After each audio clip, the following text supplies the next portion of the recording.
On this special episode of Survive and Thrive 8791, guest host Will Decorah steps back into the Buck and Honey's remote studios to interview his dad, Coach Tim Decorah. From college athletics and becoming a young father to navigating anxiety and alcohol use, Coach Decorah shares the challenges that shaped his journey and how he ultimately found purpose, recovery, and a life of service. This will be a good one. Here we go. Good morning, good afternoon, good evening. What is up? Wherever you are, whatever you're doing, I hope you're having a great day. Welcome to another episode of Survive and Thrive 8791. I'm your host, Will Decorah, pinch hitting for Coach Decorah. We are in the Buck and Honey's remote studios on the east side of our great capital city of Madison, Wisconsin. You can listen to the podcast on Spotify, Apple Podcast, iHeartRadio, and YouTube at Survive and Thrive 8791. You can follow the podcast and get access to previous episodes on Facebook at Survive and Thrive 8791, the podcast. Don't forget to hit that follow or subscribe button wherever you listen to the show, and leave us a comment if you like what you heard. If there's a topic or you know a guest who would love to share their story, email my dad at tdecorah@gmail.com. Glad you could join us. Our mission is to share stories and conversations that make you cry, laugh, and think, stimulating emotions, creating laughter, and inspiring the mind. A new episode will air on Monday and Thursday morning, featuring a wide range of guests. The podcast will touch on many subjects, such as, but not limited to, grief, loss of a loved one, recovery, professional setback, mental illness, success despite challenges, etc. Our guests will share how they learned to survive and thrive. Before I introduce our guests, I'd like to highlight our website, surviveandthrive8791.com. You can see what we are up to and the events we are hosting. One event we would like to highlight is the upcoming Survive and Thrive 8791 Life Skills Mental Health and Recovery Conference taking place in Madison, Wisconsin. Join us on Wednesday, March 18th, 2026 at the Ho-Chunk Nation Madison branch office. This powerful one-day event will feature several speakers who will share their stories and the life skills they use to get through their mental health and recovery challenges, and how they've learned to survive and thrive. Register today at our conference website, surviveandthrive8791.com. And if you're a business or an advocate for mental health and recovery, we invite you to partner with us through sponsorship opportunities. Please contact us at surviveandthrive8791@gmail.com. Today, I welcome back my dad, Tim Decorah, to the Buck and Honey's remote studios. This is part 2 of a multi-part series in which we dive into parts of my dad's stories that I don't even know about, nor has he touched on the podcast.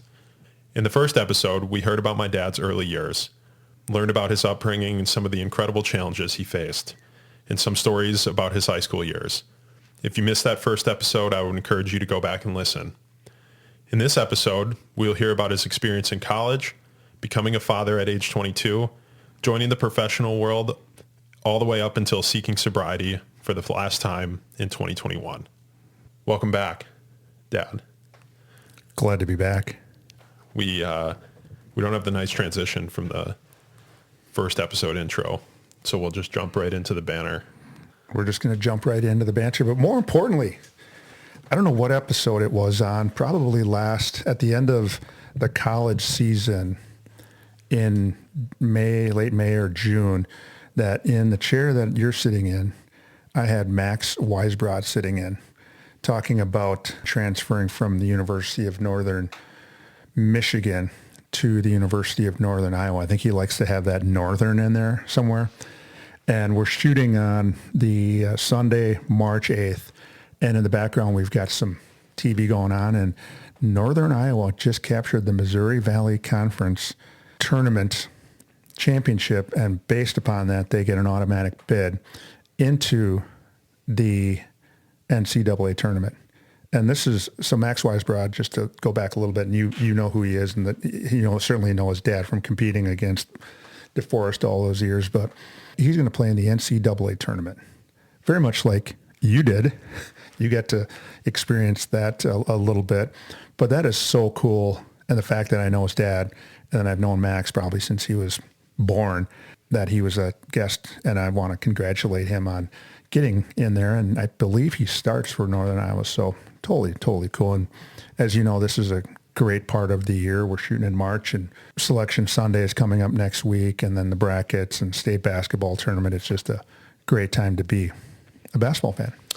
Great time to be a basketball fan. And daylight savings starts today. It's always a great time of the year. Weather's starting to turn the corner. It feels like from winter, and NCAA tournament, always a great experience watching it. Luckily, I had the opportunity to be a part of. We had. That's right.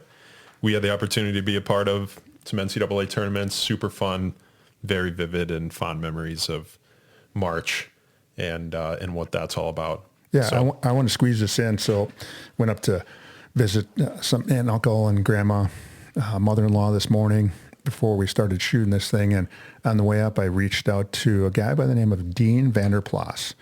And it was 40 years ago, probably next weekend, that Dean and the Oostburg Flying Dutchman captured the first of what would be back-to-back state championships at Oostburg. And they also wanted it not only in 86, but they wanted it in 87. And he and I are going to hop on an episode probably sometime this week and talk about what the high school players and coaches and fans, and then maybe could even go down memory lane a little bit about what that state tournament week is like. More importantly, winning that sectional championship is so cool. I mean, there's nothing, and you had an opportunity to do it when you were with Wanakee and you guys beat Stoughton. There's nothing like it. And then knowing that you're going to be playing on TV and have a chance at a championship is so cool. And there's some other things that you got to experience during that week that are really cool. Because I know when you went, you guys, Wanakee, first time ever going to the state tournament. Let me ask you just a quick question and get back into my old role. What do you remember about that sectional final and then that following week of knowing you were going to be playing in Madison at the Kohl Center? I was just talking about this morning with Samantha. I do remember we went down to Janesville Craig and we played Stoughton and we beat them by 100. And it was we love you, Matt Hockett, by the way. Yeah. He was the coach at Stoughton then. Yeah, it was a very low stress game for us. I believe we had a pretty commanding lead throughout the game. So it made the experience all the more special that we didn't really have to sweat it or, it just felt like an accomplishment before the game was over. Yeah, normally those are, you got the number one seed from this top half of the sectional and you got the number one seed on the bottom, and it's going to be the clash of the Titans. And it should have been, but it didn't turn out that way. Yeah, I mean, we were very good that year. We had lost one game to an out-of-state Minneapolis team. De La Salle. Minneapolis team. And we had a really good group that year. But what I remember about that week specifically is the day before, it would have been a Thursday, I got a ride to school from Joe Tagarelli. Shout out Joe Tags. And I had Spanish first hour, and then after that we got excused for the rest of the day. Went and practiced at METC, and then went and caught the afternoon session on Thursday. I think we only stayed for one game, but yeah, then obviously didn't have to go to school on Friday the next day. And can just remember walking out or running out of the tunnel and seeing all three decks at the Kohl Center filled up for our 20-minute warm-up. I thought it was really cool. Obviously, we had that experience at Camp Randall with football and seeing the town and students and the parents all come out to support us in the football stadium. But I think for the first time, having that experience at the Kohl Center was really special, not only to the players and coaches, but really special to the community. Without question, my favorite season and team that I was ever a part of, I think maybe across any sport. I was a part of a couple of great football teams, but that group and that basketball team was my first love. So soft spot in my heart for the sport, and just to be a part of that great team and have that great group of seniors and, have them lead, and for me to be a sophomore and a young 16-year-old and all those guys to take me under their wing, including my now brother-in-law, Bo, was super cool and great to have that memory with those guys. Well, just so they get their due, because it's one of those things where I mentioned it in the first episode that you and I talked about. If those guys don't take you in and accept you, and there can be jerks to you or be jealous or whatever. Let's give them a shout out that, yeah, thank them. And maybe I didn't even thank them for the taking you in as a young guy and kind of leading you and treating you kind of how you needed to be treated. And I'm sure there was times where they shoved you around because after all, you're only a sophomore. But let's, just run through the names, seniors, those guys that kind of paved the way for you. Jared, I think Steggy was the first to sort of take on that let me take you under my wing role. Good guy. Senior. Yeah, still is. And already mentioned Bo Murray. We didn't have a super close relationship, not like it is now. And now very, very close with Bo.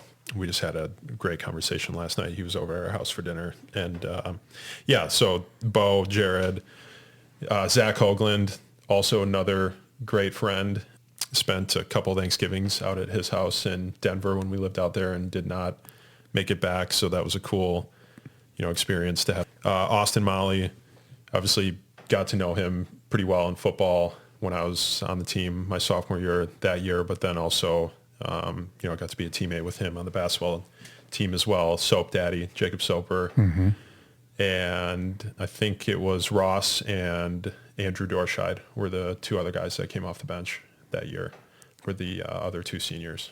And then you already talked about Joe Taggs being just a year older than you and playing a significant role on that team. And yeah, it's probably, we had size, we had guards.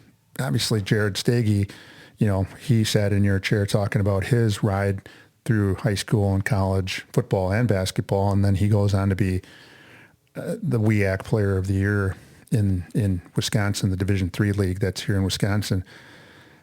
Just the amount of talent that was on that team. And unfortunately we ran into a, cold shooting at the end and it just didn't work out with us, but still it was a very, very cool season.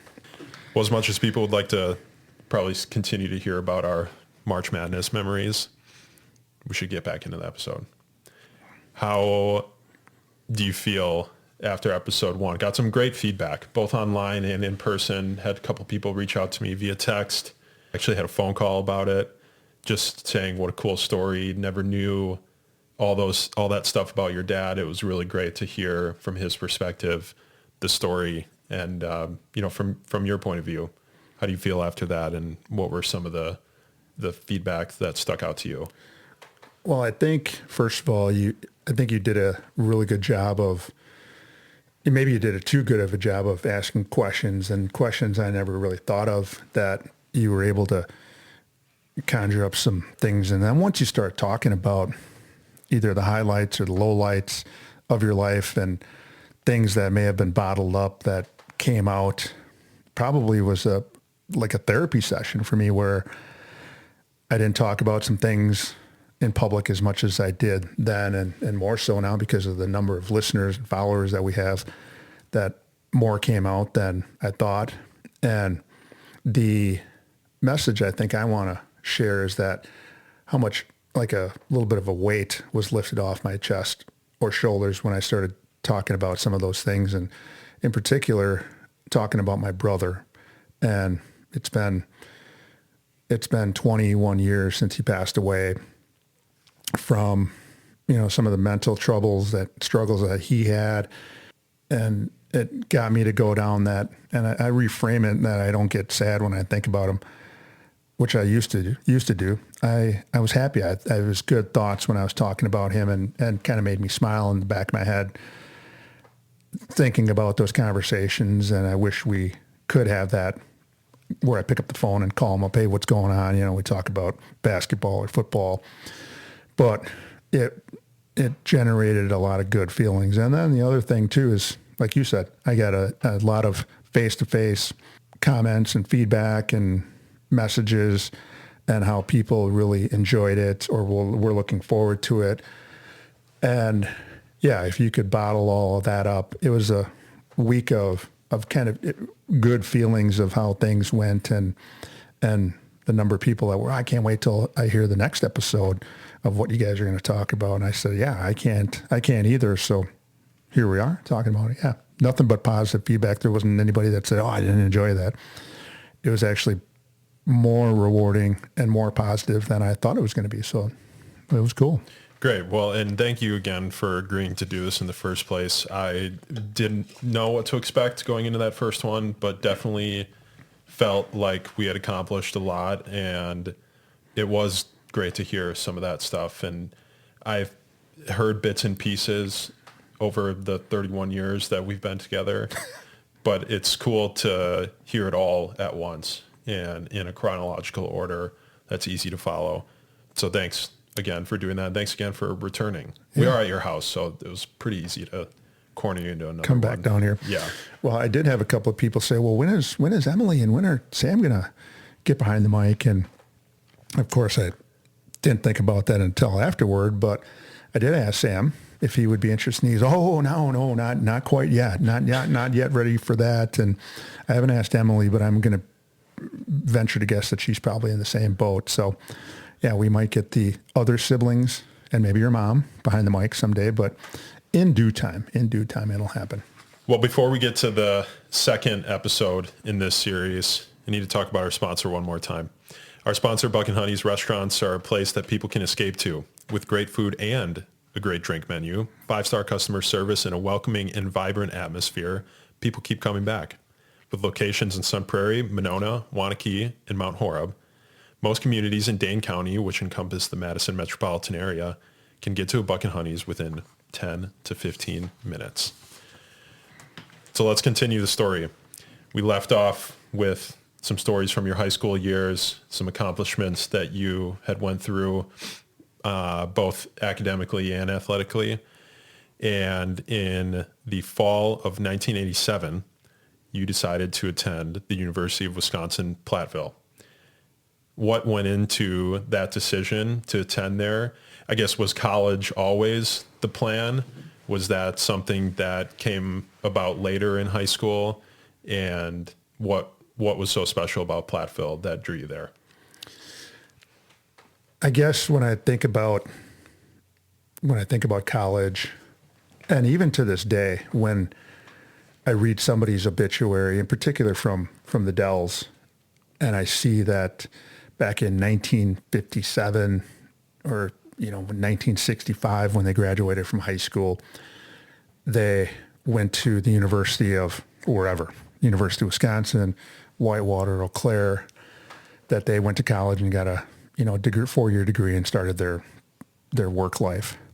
That's still kind of a foreign concept to me, that people went to college. And even though I did, and all the three of you did, and your mom did, we all are college educated.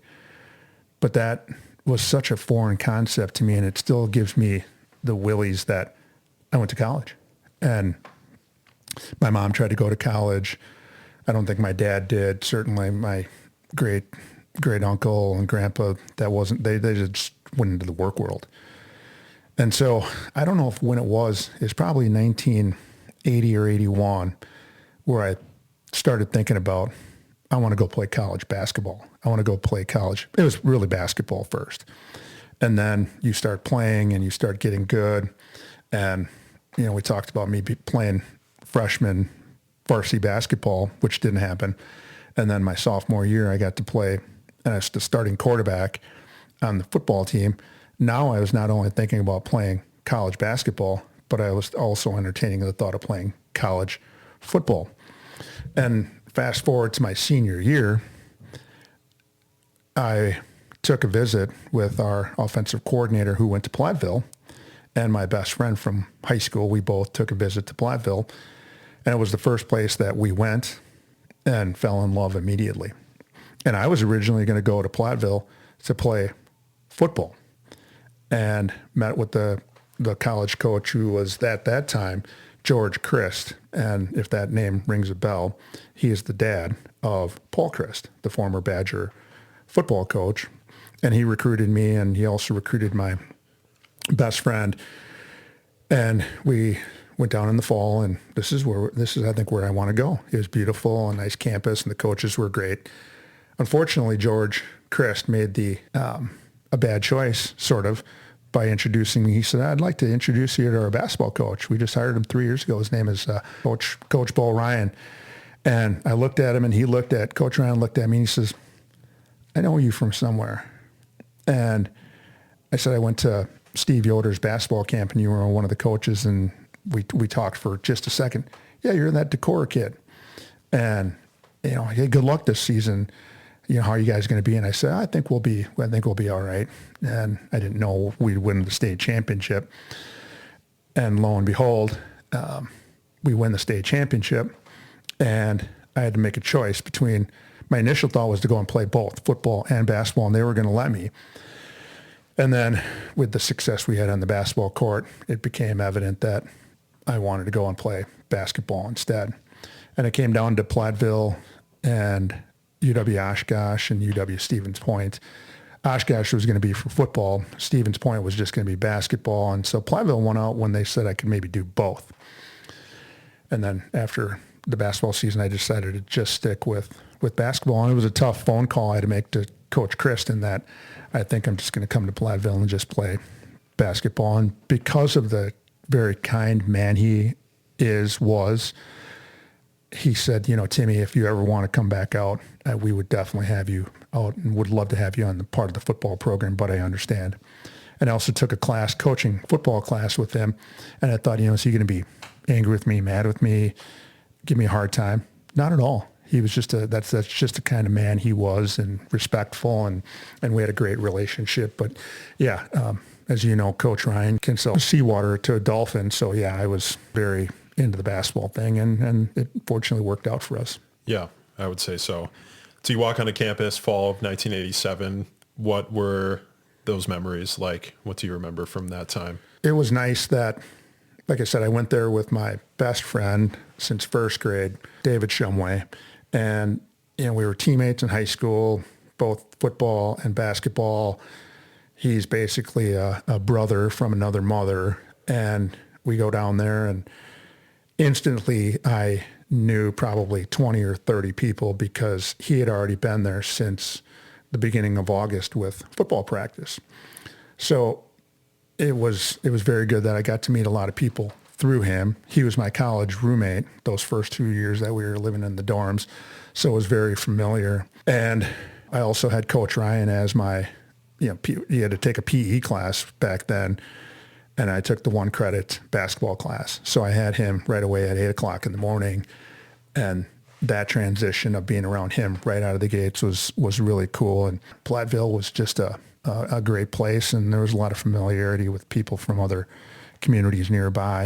And I don't know if a lot of people know this, but faced some challenges on the basketball court, just in terms of trying to fight for any sort of court time, any amount of minutes that you could get, and probably didn't turn out the way that you had envisioned going into that. You want to just talk a little bit about that and how that experience changed your perspective on basketball, your perspective on playing college basketball, the difference in skill level, and just some of the things that you went through. When I got there, I thought it was not going to be easy, but you go from the big fish, all conference, or you're a starter on your high school team, and you get recruited to play college basketball and to Platteville to play. And here I was, second team All-State, top 10 player in the whole state of Wisconsin, and thought it was not going to be easy, but I thought it was going to be work. But I didn't realize how much work goes into that. And so I get there the first year, and there's some really good friends of mine that were on that team already. There's a guy from Adams Friendship. His name was Joe Thiessen. I got to know him because I got to play against him in high school one year. Steve Showalter was on the team. He was from Baraboo, and I had known him since I was in high school, and we still stayed in touch when he was at Platteville and I was still in high school. So I had a lot of familiarity that way. And I knew how good those guys were. They were really good. So I knew that my work was going to be cut out for me that first year because a lot of seniors. I knew my work was going to be cut out, and I was also, Coach Ryan was good at conveying some of that thing, hey, you could come in here and play, but it's going to be hard work. Nothing's going to be given to you. And here we go. So that first year I got to travel some, I got to suit up at all the home games, and it was just great because I was on a team on the bench on a team that won the conference championship for the first time in a long time. And I got to be front row for that. And we got to made it into the NAIA playoffs, and we got to the final round not the final round, but we got to the round where we would advance if we had beaten Eau Claire at home, and we ended up losing. And those guys were going to be gone, and so there was going to be a lot of minutes available for a lot of us young guys that were going to be sophomores. And there were two sophomores that got to start, a couple of juniors, and a senior that next year. And ironically, it worked out that out of the 3 seasons that I could play the next 3 years, I probably played more my sophomore year than my junior and senior year. It was interesting. Came off the bench, probably was the 7th to 9th man in, and got a lot of playing time. I enjoyed it, and I was expecting more. But the one thing that, had I known what I know now, I would have probably put a little more time and effort into nutrition, into the mental part of it. I probably partied a little too much growing up in the Dells. There's a little too much of that going on. I still was playing a lot. I still got into the weight room, but I didn't take care of the other parts, the physical, the mental, and the emotional part. I was only working on the physical part. I really wasn't doing the other 3 parts, and I think it affected my ability to focus on the game and trying to focus on school. Those are some things that I needed to focus on every single facet, especially when you're playing college basketball. I wasn't doing much of that. But then again, the other thing is I think it was also living off of the state championship. And that probably played a more significant role, and I was okay with not playing as much because, I won the state title. And for me, that was probably bigger than anything I've ever done in my life other than fatherhood. When you set out to have a goal like that, I mean, like you said, you were 7, 8 years old shooting free throws out at the park, envisioning yourself and talking to yourself, Tim Decorah at the line to win the state championship. When you have those goals and dreams, when you accomplish it, it's like, this is the top, and where do you go from here? And it was probably hard to refocus on a different goal. And also something that, maybe it was, no, I'm happy to be a part of the team, but I don't need to be the star here. I already accomplished my goal, and everything else is gravy on top of that. But I mean, you talk about your experience off the court and your mental focus, or maybe lack thereof, and your mental health during that time. Obviously completely different lifestyle from what you had in the Dells. Did it feel to you like it was a good transition to be away from your quote unquote old life and to kind of be on your own and have this opportunity to start something new? Or did you take some of that baggage from the Dells and bring it to Platteville, and did that start developing into different types of problems from what you remember? I think when I left for college, I was on my own. I look at that as, all right, I can leave now. I'm 18 years old. I'm an adult now, and I'm going to go out and do something that hasn't been necessarily done in the family. I just didn't have the total package of the mental part, the organizational part, and really, who does? Other than if you had parents that went to college and could share some of their experiences with me of what was going to come next. So being on my own and having to get up and go to class, that was okay. I handled that stuff, but it was on the weekends where things would become a little bit of an issue because what is everybody else doing in college? Most other people, certainly a lot of the people that I was hanging out with, was we were going to college parties, staying out a little too much longer than we needed to. And then having to go to class and having to go to practice, some of those late nights and what you're putting into your body doesn't have as much of an effect as when you get older and your body responds a little bit quicker. I think I was just kind of an autopilot at times of not taking care of myself and not getting enough sleep and maybe out partying a little too much and not realizing the effects it was having on me. I should have, like I had mentioned earlier, being one of the top 10 players in the whole state of Wisconsin, and I'm not getting minutes like I thought I should have. I didn't equate that. And I was kind of sort of okay with that. I should have just kept my goals of wanting to be the best at whatever that happened to be. And in college, that would have been being the best student and also playing and getting minutes on the college team. And I wasn't accomplishing either of those two things. I was okay with how things were turning out. As far as like the emotional stuff, I was emotionally okay at college because I was there with my best friend.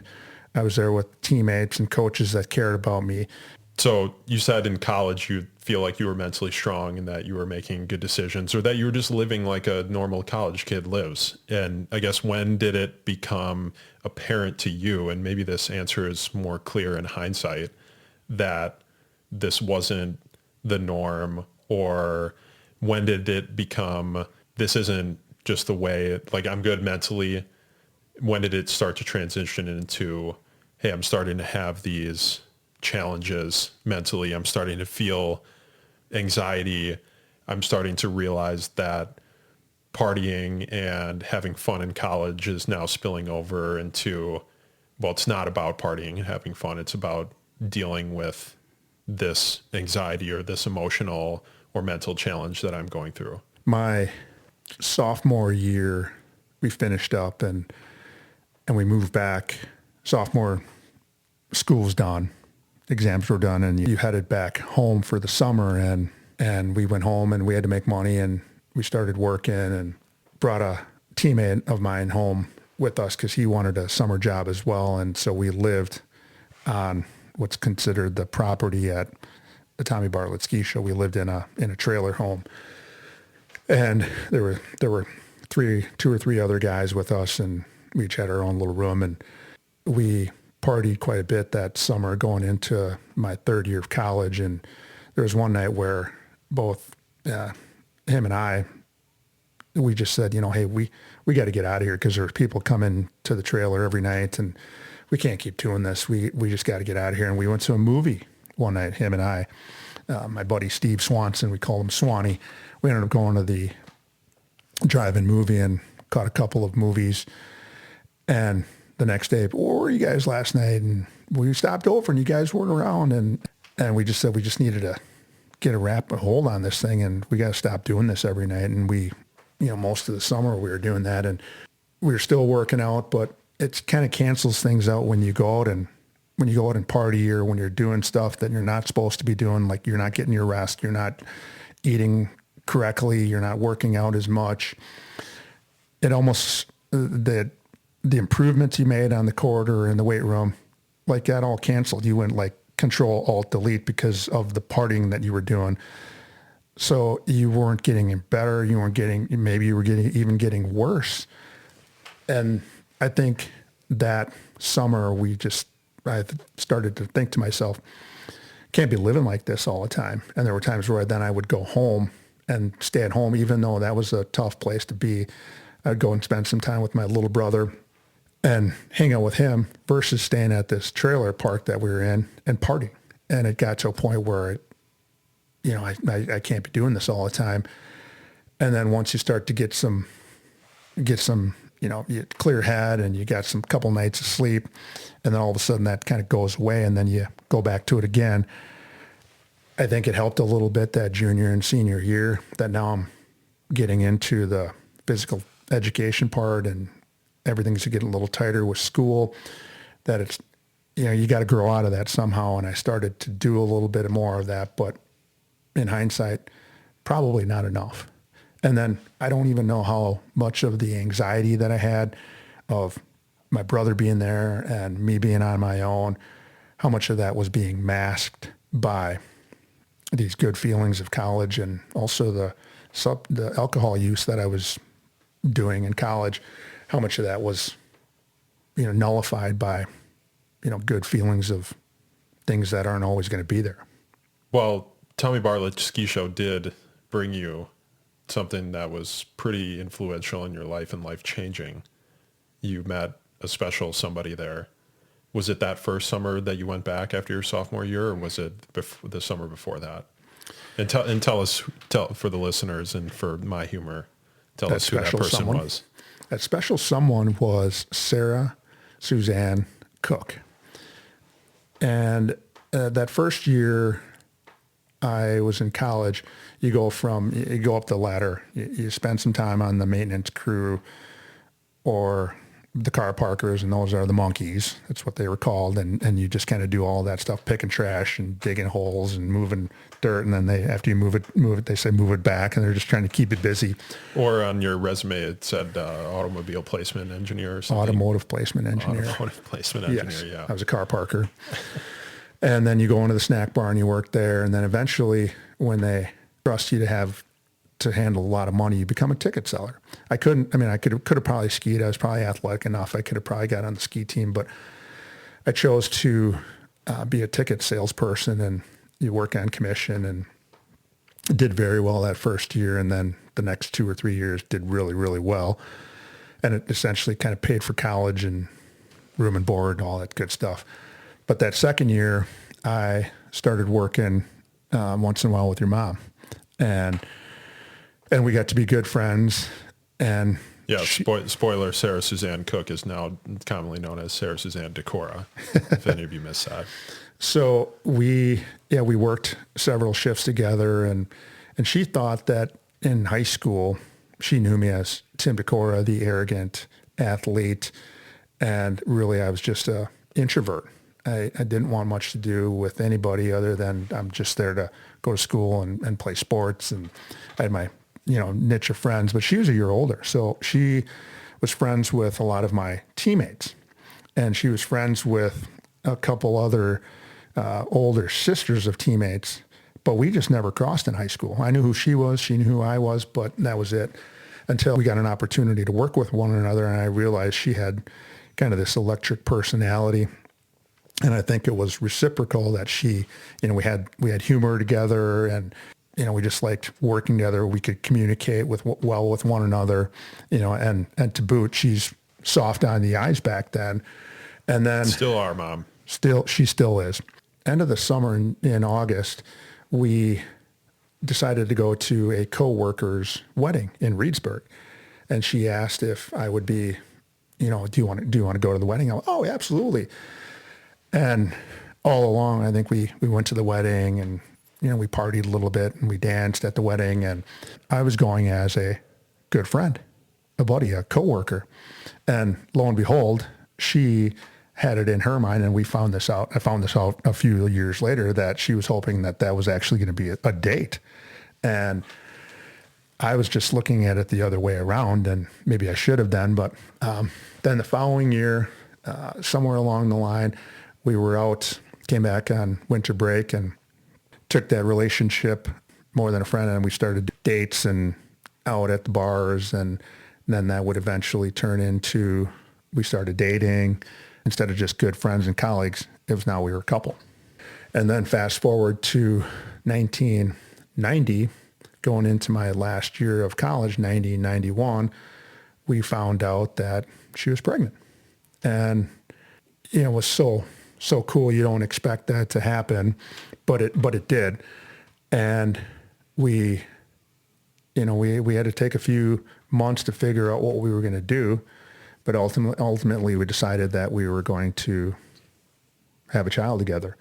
And so she spent a lot of time, my senior year, my last year of college, driving down from Eau Claire to Platteville. And then she got into kind of the Platteville mafia of the fans and the girlfriends of the players and the players. And she became part of the Platteville family, and she knew everybody, and it was really cool.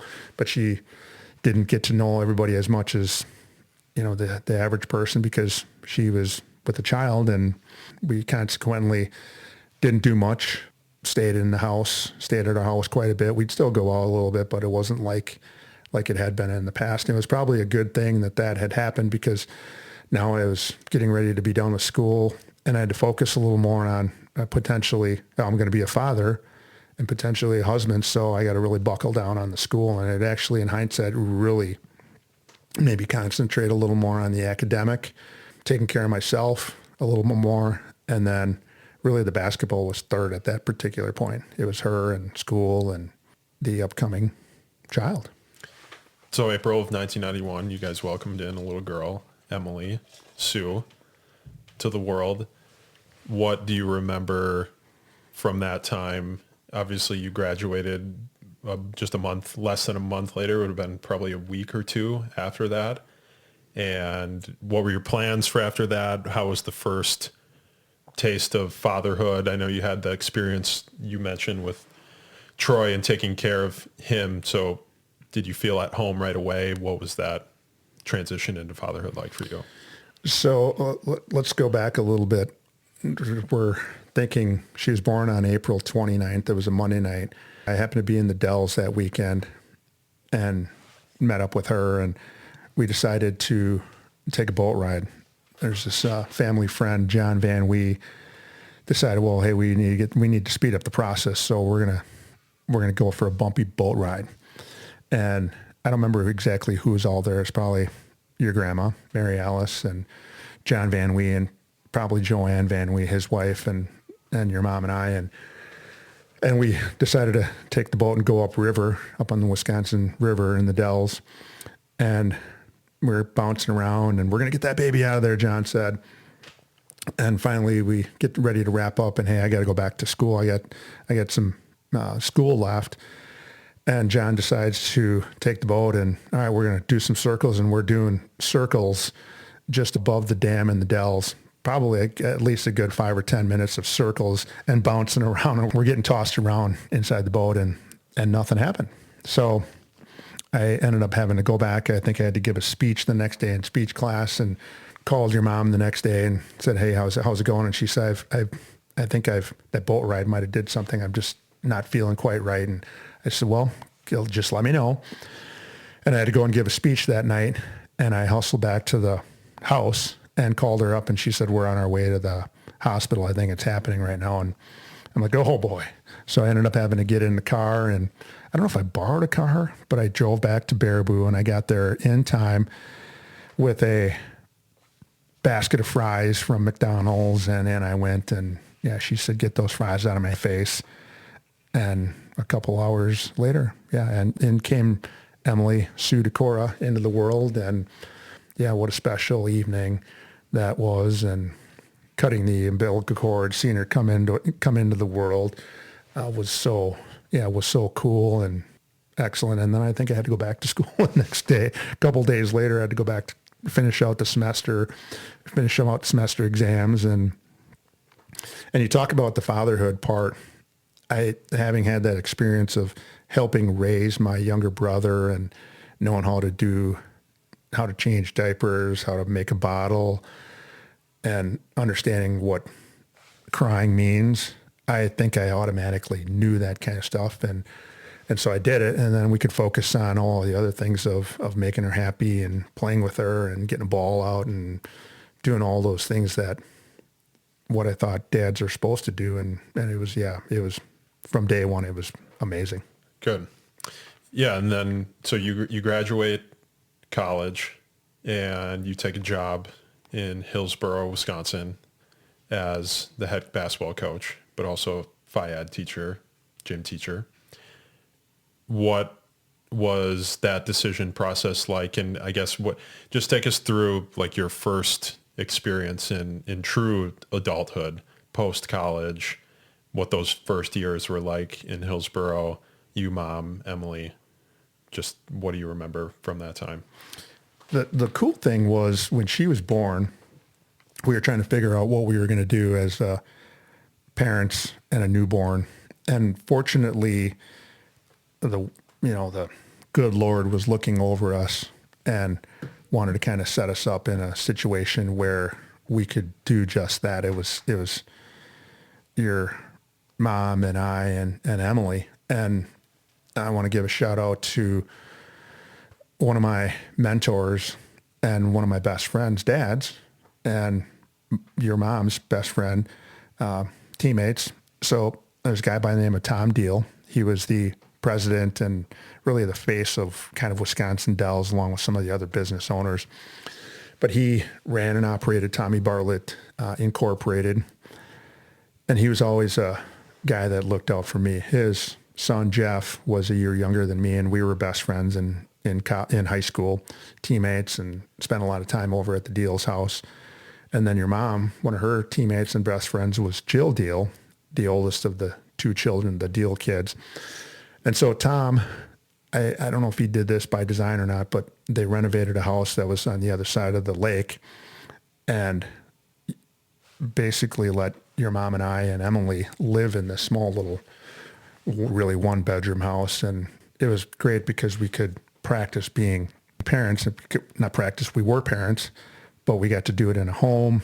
It was nicely furnished and crib and everything, and we essentially moved in. I was looking and applying for jobs and really didn't have any prospects other than I applied a couple of places, and then Hillsborough called and said, hey, we're looking for a phy ed teacher and head football and head basketball coach. And this was at the end of July, early part of August, and I'm thinking there's no way I could be a head football coach. I mean, I know how to play. I took a class, but I'm not ready for that. And even really the basketball thing, I didn't really know I could do. So I went to an interview with two gentlemen. The first principal that ever hired me, Wayne Stelkoff, great human being, and their athletic director, Jim Moe. Go through the interview and we'll get a hold of you in a couple of days and let you know. And they called and said, we'd like to offer you the job. And we also need a football coach because practice is going to start, and a basketball coach. And there was no, like I said, there's no way I could be the football coach. I'll help out. I really don't want to. And ended up becoming the assistant coach to a gentleman by the name of Dave Alexander, who I've been friends with ever since. And he had been a former coach and decided to come back, and I got to work with him. And it was two of the best years really of my life was working with him, and the laughs we had, and we also had some success. We made the playoffs for the first time in school history my second year there. But I was really there for the teaching, and then I got to handed the keys to the head varsity job as a 23-year-old, and again had some success that first year. The second year was really good, and the third year was really good, and really enjoyed coaching basketball. But I had some goals that I wanted to be a coach at a little bit bigger school. In hindsight, I should have probably stayed in Hillsborough because it would have been great for my coaching career. But as it turned out, I moved up the ladder to Wanakee. Didn't necessarily work out coaching wise in Wanakee for me like I wanted to, but in terms of academically and athletically for my kids and professional career, it was a great move to Wanakee because I learned to be a great teacher. I learned to be a coach, learned to be a better coach there. And then you certainly, the benefits to you guys as far as children going to a great school district, I couldn't have asked for a better situation. So I look at it as more about my whole family than me. If it were about me, we would have stayed in Hillsborough, but it really wasn't. Yeah. So after Hillsborough, moved to Wanakee, 1995. But prior to that, the greatest day of our lives, September 19th, 1994, I was born. Later on, 1998, June 24th, Sam was born. So 3 kids in the house and coaching basketball at Wanakee, phy ed teacher at Wanakee, helping out with football still, I believe, maybe at that point. But because I want to stay on topic with the podcast, I want to ask you about your mental health journey and your alcohol abuse journey. When did that begin, and when did you really feel like those two things were ramming their head into your life? I would say things started to unravel a little bit mentally when the first teaching position I took in Wanakee, I was working with some at-risk kids. and they were at risk in terms of academically, behaviorally, socially, but they weren't necessarily in the learning disabled. So there was that gap there and I started working with some of those kids, and to this day, some of those kids that were in that program, I've become friends with, and they're in their mid 40s now, I believe. And that was a tough year for me as a teacher because I saw kids in a different light that I didn't behave like in one respect. I partied probably just as much as they did when they were in high school, not as freshmen. But hearing them talk about some of their behaviors outside of school, I wasn't doing, certainly as a high school kid or even a college kid, and into drug use and not caring at all about school. That was completely different from how I grew up as an athlete and tried to be a good student and tried to behave properly and loved school. And these kids didn't, but they needed somebody there to care about them. And I tried to care, and I probably cared too much about them than they did themselves. And it was really, really hard. And I remember, I think I lost 25 or 30 pounds and probably didn't have that kind of weight to lose, but dreaded going to school. Those kids needed my help, but I didn't know how to help them. And I didn't know how to help myself either. Probably started using alcohol a little more. And then on top of that, the basketball team, I thought we were going to be better, and we weren't. And again, had some great kids, and kids that would become my friends as adults. It just didn't work out. And the league we were in was really good. But because of my mental health, I probably wasn't as good as I should have been for those kids, and I could have been a better coach.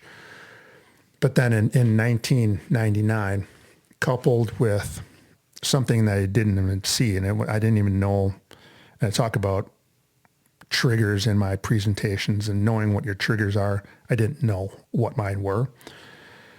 Something that came back to haunt me from my early childhood was your mom had gotten a really good job being a lobbyist, and lobbyists have to go and spend time after work doing functions and golf outings and events and galas and also schmoozing out at dinners. So she had to go to some dinner dates, and she would be out until (8 or 9 o'clock. It's going to be a late night. Okay. And I didn't realize that same kind of thing that bothered me when I was a kid of my mom being gone. Here now, your mom is gone and I'm at home, and that those same feelings of where is she? Why isn't she home? What happened? Hopefully nothing's happened to her. I didn't know this was taking place, this trigger, and anxiety coupling with that, I started to drink more. And it went from drinking a couple of glasses of wine to drinking a bottle of wine to she's not home yet. So in order for me to go to sleep and calm this anxiety down, I'm going to mix myself a mixed drink, or I'm going to have that third beer or that fourth beer. And it was always one more, and it still wasn't solving the problem. And the problem for me was anxiety, and I didn't know how to address that. I didn't know how to meditate. I didn't know how to breathe. I didn't know how to just ask her some questions about, how come and why. And this was started to overtake it became uncontrollable, and it really became unmanageable. Fortunately, I had some built-in distractions, and those distractions were you on 1994. You were born, and then your brother Sam came around in 98. And so I had some built-in distractions of being able to take care of you kids. But then once you guys were put to bed and put to sleep, I was there by myself, and I didn't know how to be by myself. And the best thing to do was to make those feelings go away. And my alcohol use ramped up. And then on the way to the Dells, you and your sister and your brother were in the car, and we're driving up to the Dells, and I had a panic attack on the interstate. bumper to bumper traffic, and my anxiety ramped up where I was having trouble breathing. I thought I was going to have a heart attack, and take that all the way to the worst case scenario. I thought I was going to crash the car and I was going to kill you and my children and myself. And I thought that was going to happen. I thought I was going to pass out. And fortunately that didn't happen. I was able to get to the Dells about 20 miles down the road. I don't know how I made it, but we made it. And your grandma, it got so bad that your grandmother, when I walked in, said, "Are you okay? You look terrible. What's wrong?" I said, I think I need to lay down. And about 10 minutes later, I said, "I think you need to take me to the hospital. I think I'm having a heart attack." And I thought I literally was dying until I got to the emergency room, and they said, I think you're having a panic attack. Do you know what that is?" And for the next 22 years, I fought those feelings, and I didn't want to have another one of those, and they kept coming around. Not as bad as that, but they kept coming around, and I just worried constantly that was going to happen. And I worried about something that, it's crazy to think about it, but for 21 years, I worried about having a panic attack almost daily. And it's not a way a person should live. And I wish I would have known about asking for help in 2000, but I just didn't know how to do that. And that really spilled over. So the drinking thing was one thing, your anxiety was another, but you shared after we were done recording last time how those two things kind of overlapped into becoming very similar in terms of what addiction looks like, what abuse of alcohol and prescription medication look like. They were the same, but you are now realizing after, right, again, in hindsight, that you might have been dealing with this anxiety problem in an unhealthy way as well, outside of the alcohol. Yeah. In 2014, I decided to address the alcohol issue because I thought that was the issue. And lo and behold, in 2021, which we'll get to, I decided to address the anxiety issue. And it goes into, I've heard people talk about this, what came first, the chicken or the egg? What came first, the anxiety and the substance use, in my case, alcohol? That was the pattern for me. But I've heard other people say, well, I was great. I grew up in a great home. And then I started using this or that or some kind of substance. And then the anxiety came after that. Mine was the other way. I've had anxiety, and I've addressed that already since almost day one of my life.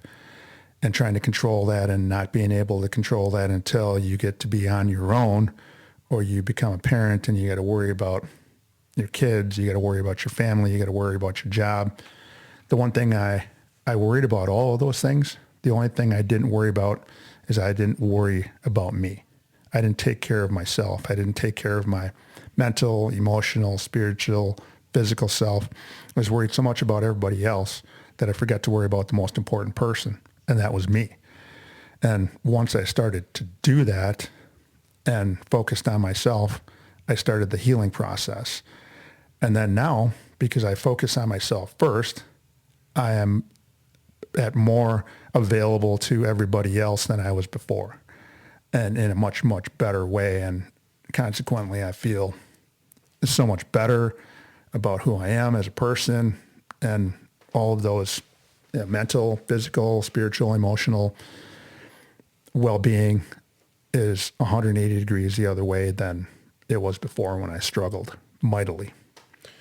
And through that whole entire time, you were, you talk about using alcohol at nighttime to fall asleep. You talk about it started when mom was out working and you couldn't fall asleep, so what you chose to do was drink. That turned into drinking outside of just at nighttime at times. And there were episodes where it was multiple day stretches, and it got to a point where it was bad enough that in 2014 you decided to reach out for the first time. But just, I want to hear from your point of view what those darkest times were like for you. And I know that you struggled with anxiety and you struggled with all these other issues and demons inside, but there were outside factors that you said, kept you on a straight line, quote unquote, or in a way. But I can remember there was a stretch of time that I'm sure only, some of my closest friends and family know about, where we didn't speak for a really long time. And selfishly, I always thought, well, if I remove myself from your life, that's going to push you to want to get better. Like, I know you love me and you care about me more than anything, and you care about your kids more than anything. And it turns out that didn't work. And what I later found out, and as I got older, you shared with me that in order for a person who is addicted to any substance, they need to get better for themselves. And they have to want to get better for themselves, and nobody can make them get better.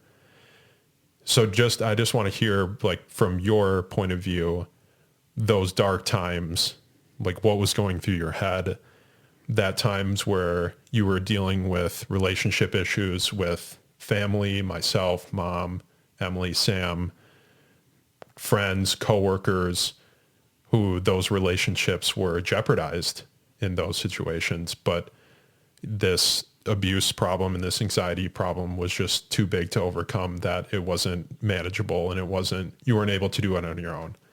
So a really long-winded question, but just how did you manage that, and what ultimately drove you to say, hey, I need to deal with this?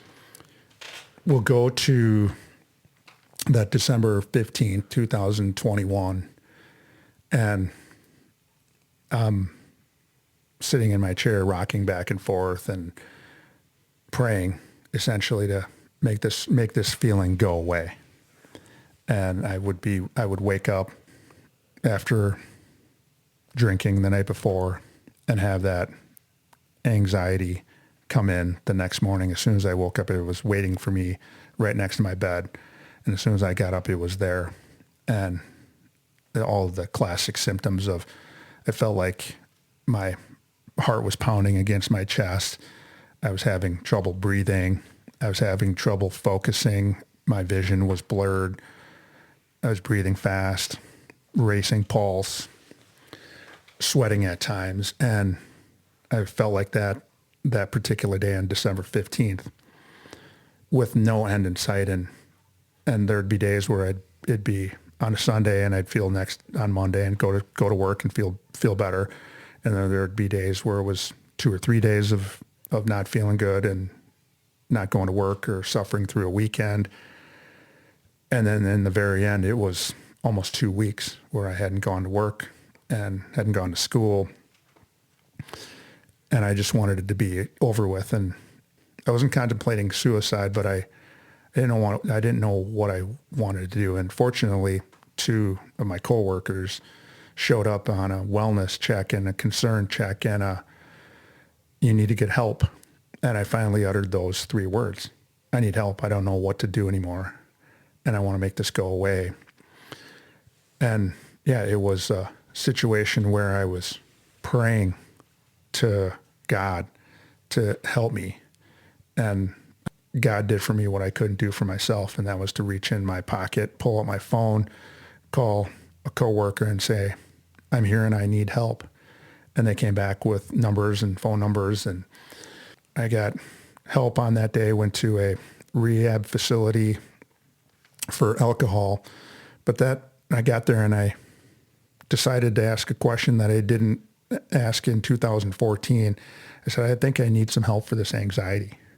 And after doing some research and talking to a counselor and a psychiatrist and basically a team of people to help put me back together mentally, I realized that I think I suffered more from the anxiety, which was there all along, than the alcohol. The alcohol usage was a symptom of a bigger problem than I realized, and that was the anxiety. And I thought I was handling the anxiety with anxiety medicine, but that was also playing a role. And they were anxiety medication and the alcohol were doing, it was a 2-on-1, and it wasn't working, and it was making things, as you know, worse. And in 2014, and you were right, I think I was trying to quit alcohol for definitely the wrong reason. I wanted to try to save my marriage, try to rekindle my relationships with you and Sam and Emily. And I wasn't getting sober for the most important person, and that was me. And for another 7 years, I had struggled through, essentially, most of it was sobriety, a lot of sobriety in there, but there were relapses in there because I wasn't addressing the anxiety. And once I started addressing the anxiety, things have gotten so much better. And now the thought of having a drink doesn't cross my mind like it used to. But it's still in there. It's still one of it's still one of the coping strategies I could use, but it's about 20 or 25th in line behind meditation, behind having some faith, behind journaling, all of those things that I've done that I go to before I go to alcohol.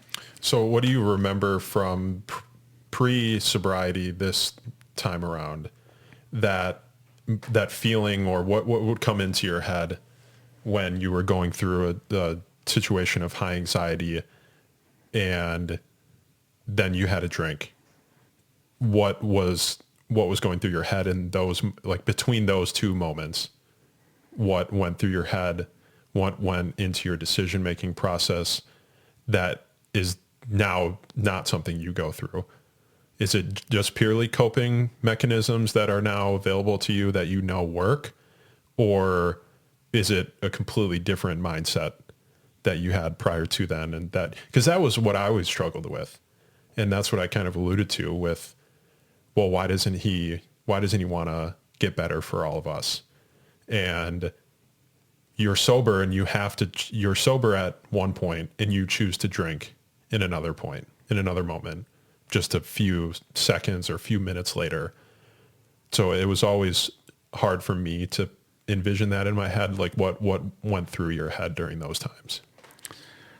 It was probably some of the old behaviors that I had with other people that I would party with, go out and do stuff with as a couple or as friends.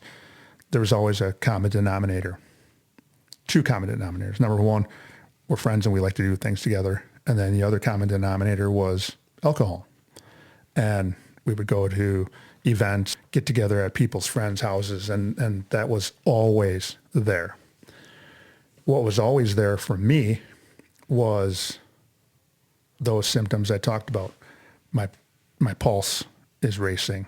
I'm having trouble breathing. I'm having trouble focusing, or catastrophizing something that I know I don't want to.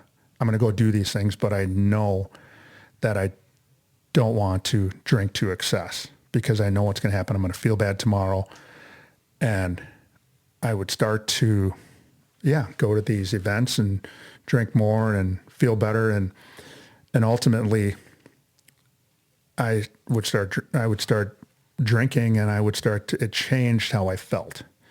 It felt as though I would relax more, and my pulse wouldn't race as much, and I would gain a little more focus, and then I would lose track of the number of drinks I had, and there I would be the next day, now angry with myself, mad, ashamed, and knowing that it probably had an effect on you as kids. It had probably an effect on your mom, my wife, and knowing that effect, it made me feel worse. And it was just hard to operate the next day And I think it had a lot to do with that, the unmanageability of the anxiety, that I only knew one way to get rid of it. And that was either to take some anxiety medicine or to have a drink. And I would then start to hide how much drinking I was doing. And I would hide where I was doing it so that you and your brother and sister and your mom wouldn't see it. But in hindsight, and I learned this, is that everybody else knew. And you could see it on my face. You could hear it in my voice. You could see it in my body language. And I thought I was fine. And I thought I was hiding it. But in hindsight, I wasn't hiding anything. It was right there in plain sight. And it was autopilot took over, and I didn't know how to get out of it until I asked for help, and I got some professional help of people who do this for their livelihood of helping people learn how to cope with their anxiety or depression and use coping strategies instead of substances are easy to use, especially alcohol. It's readily available. It's on every street corner in the state of Wisconsin, and it's encouraged and it's accepted. Now for me, it's not accepted anymore because I got all of these other things that are so much more acceptable to use, and I don't have to live with shame, embarrassment, or be angry at myself. And consequently, I think my family is much happier that I'm in a better place than before, when I couldn't even take care of myself at times. And now I know how to do that, and that's my goal for the rest of my life, is to help everybody else manage these things that are essentially were unmanageable for me.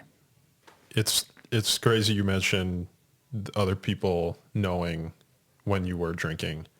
And personally, it took a half split second look at you to know if you had been drinking or not. From when I was a kid to a young adult into college, and you always knew. And then I left for school, and I can remember talking to Mom, and those were some tough years. And I had very similar feelings to you with your brother, with Sam, of leaving him behind and leaving him at home to go through and maybe see some things that a kid shouldn't see from his parents. And I still struggle with that to this day, and I feel bad, and it bothers me sometimes. But to see how far you've come over the years and how different you are is amazing. It's also something that I think has been a challenge for me personally, in that you are a different person, and you were away for 18, 20 years of my life. And you were, whether it was good or bad, it was you, and that was Dad, and you were my dad. And I got to know you as the person that you were. And now post sobriety, you are different. You're very different. And it was really hard for me, and still is different through that transition phase, to see you as Dad still, because now you being sober in my adult life, it feels like a different person. You don't get mad. I don't remember the last time I've seen you angry, which you did when we were growing up. Maybe that was because we were just kids. You're much more patient. You're quieter. You're still funny and have a sense of humor, but it's weird. It's not a bad thing at all, but I just remember, and I still feel the way that it's just different now. And so it's been a process, I think, to go through personally, that I'm sure other people can relate to, that have had relationships with people with substance abuse problems, that post sobriety, it's just not the same person. But of course, very proud of you for everything you've went through. One more question I do want to ask. Well, actually, I want to go back. Go ahead. Let's go back for just a second. When I mentioned about your mom and I started to get to know one another, and she knew the true me from high school. I was truly an introvert, and I only cared about a few things, and maybe I was hardened, or again, hardened versus introverted, that I only cared about a couple things. I cared about trying to be at school, and I only cared about the things that made me happy. My coping strategy all along, from probably age 3 or 4 years old, we're playing sports, football and playing basketball. Basketball and playing sports made me feel happy. And growing up in basketball, all you need is a hoop and a ball, and you don't need anybody else, and it fit me to a T. And I never played basketball to get better. It was just a coping strategy. Final thoughts on this particular episode before we get into the final part, post-sobriety. You did mention a little bit 2021, what drove you to become sober. You mentioned prayer. You mentioned friends reaching out to you. But was there an aha awakening moment that drove you to say, I need help? Or was it a culmination of things over that period of time, the prior couple weeks, the prior couple months? Just take us through that moment and what ultimately led you to that point.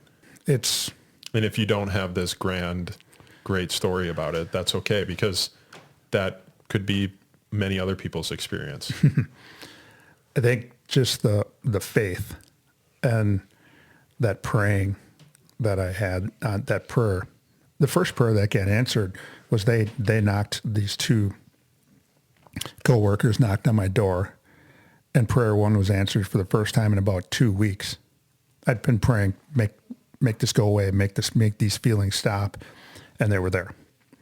And I would use alcohol to make them go away. And I've mentioned this before, alcohol works, but there's healthier things to do, especially when the alcohol was then causing me to miss school and work and practice. Because of that constant prayer, they knocked on the door and I said, make them go away. Please make them go away. And they got in their cars and left. And then the next thing that happened was, finally, for me, my higher power did for me what I couldn't do that day. And finally, I got on that phone and I asked for help. And I don't remember it like I was there yesterday, because I was racked with anxiety and I was under the influence of alcohol still that morning, and anxiety medicine, that I couldn't feel anything. But my higher power made me pick up the phone. And I can't explain spiritual moment, spiritual event. And I've heard people say that they've had things happen that they can't explain. I'm still having a little bit of trying to explain and convey how that happened, other than, for me, it was a spiritual moment, and a higher power did something for me I couldn't do, and that was pick up the phone. And we're here today. And in hindsight, now I look back on it, and that's all I can explain, is that's what happened. Coupled with, you can't lose your job, you can't lose your spouse of 30 years, you can't lose relationships with your kids. Those are at the center core of my life. I can't lose those things, but you know what? I can't also lose my life, and I need to do something. And I was put on autopilot for a couple of weeks until I could start to think a little clearer and start practicing and using and putting to use these coping strategies that started to work slowly and every day, and then every 6 hours, and then every hour, and then every minute. And I can go to those strategies now and turn off the anxiety. And I can also figure out what good anxiety and what bad anxiety is. Before, I couldn't differentiate between the two. I'm giving a speech, I have to talk to some people, I feel like I want to drink. Now, if I have to give a speech and I have to talk to some people, I can pray and I can breathe. And then I know how that feels. And hey, I'm a little anxious, so that's part of it. And then it goes away. I recognize it, where before I couldn't differentiate the two, and I wanted to do the same thing. I need to have a drink. And now I don't have to do that anymore. I love it. Well, thank you again for sharing your story. Something that I want to mention too, that I've always had trouble with is I do know your story, and I know a lot of the details, and I know a lot of the things that you've been through. And I cannot imagine having gone through those experiences and those moments in your life, that when you were in your deepest moments, I understood. And there was a part of me that felt bad, and I felt awful about it. And I said to myself, I can remember saying to myself, it's not like, there's no surprise that he is drinking or that he has relapsed, because anybody would, because of the experience that you've had and the life that you've had and the things that you've seen. I had sympathy, and it wasn't all blame, and it wasn't all, why is he doing the things that he's doing, because I knew. And to see you having overcome those things, and to be the person that you are today, and to have gone through those moments of reaching out to people and being vulnerable and being willing to ask for help, I think is even more amazing and makes the story even better. So thank you.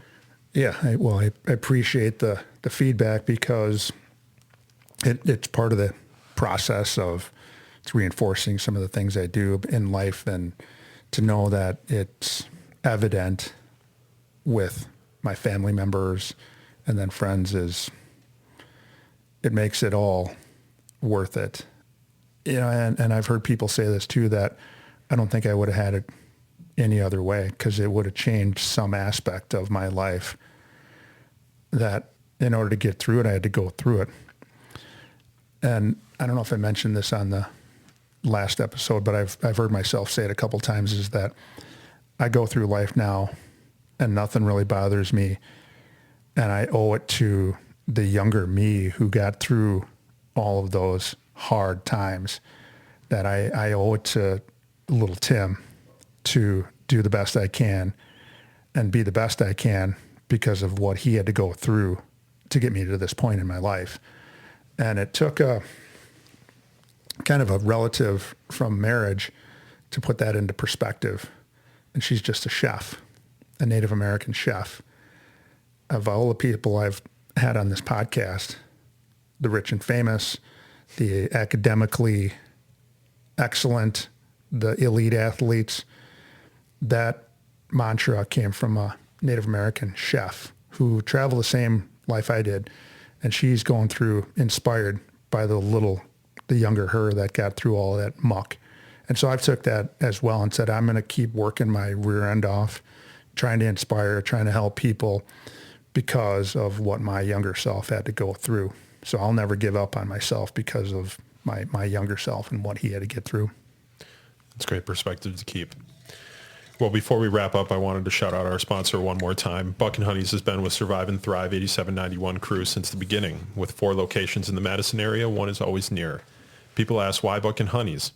Owner Tom Anderson places a high priority on the mental health of his employees. He has a mental health professional available for them should they need support. I don't know many businesses that go above and beyond their EAP, or Employee Assistance Program, but Buck and Honey's does. What another great episode. Again, thanks, Dad, for sharing your story. It's inspiring to hear about your journey and how you've persevered through many hardships.